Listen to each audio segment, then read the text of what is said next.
සල්මාන්සන ඉස්සෙල්ලා අර මම හිතේම නැති එකට එක පැත්තකින් පොඩ්ඩක් උදාහරණයක් දෙන්න පුළුවන් නේ බලන්න.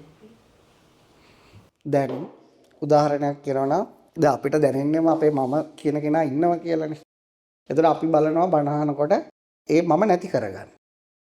එතකොට අපි බණ අහනකොට අපේ හිත දැන් මොකක් හරි හිතට අරමුණක් ආවම ඒ ඔස්සේ දැන් අපි දැන් කියමු අපිට පුළුවන් මේ ටිෂු එක ගැන කල්පනා කරන්න. එතකොට අපි මේක දිහා කල්පනා කර යනකොට හිත මෙහෙම ෂේ වෙලා ඉවර වෙනවා. ඉවර වෙනකොට අපි හිතන අපේ මමත්වේ නැති වුණා කියලා. එතකොට මමත්වේ නැති වුණා කියුවට ඇත්තටම මේක ධර්ම අවබෝධය නෙවෙයි. ඇයි ඒ? තීන මමත්වයන්නේ නැති වුණා කියලා හිතන්නේ. අන්න ඒකයි කියන්නේ. එතකොට අපි මොකද්ද වෙන්නේ? බුදුහාමුදුරුවෝ මෙතන පෙන්නලා තියෙන්නේ මමත්වයේ ඇතිවීම කියන්නේ කාන්තයක්, මමත්වයේ නැතිවීම කියන්නේ තව අන්තයක්.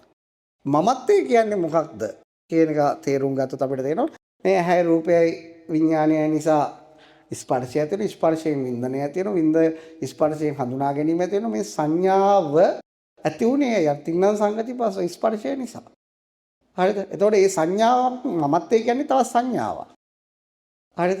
හැබැයි ඇත්තටම මෙතන උනේ ওই සිද්ධියටනේ අපි මම පේනවා, මට ඇහෙනවා, මට හිතෙනවා කියලා කියන්නේ. ඇත්තටම තියෙන්නේ අර ක්‍රියාවලිය විතරයි. දැන් මෙතන කණ්ණාඩියේ ප්‍රතිබිම්බය සකස් වෙන්නේ නැහැ කියලා කාටවත් කියන්න බෑනේ. අනිවා ප්‍රතිබිම්බය සකස් වෙන. කියන්නේ බල්ල රැවටෙන්නේ. ඒ නිසා අපිට යමක් අහනකොට ඇහෙන්නේ නැහැ කියන්න බෑ. ඇහෙනවා. හිතෙනවා. දැනෙනවා. ඒ ටික වෙනවා. හැබැයි එතන මට හිතෙනවා මට දැනෙනවා කියලා එකක් නැහැ. අන්න ඒකයි කියන්නේ. එතකොට ඒක දැන් මේ වචන වලින් වටහා ගන්නවත් බෑ. වචන වලින් වටහා ගත්තොත් අපි මට හිතෙනවා කියන තැනට යනවා.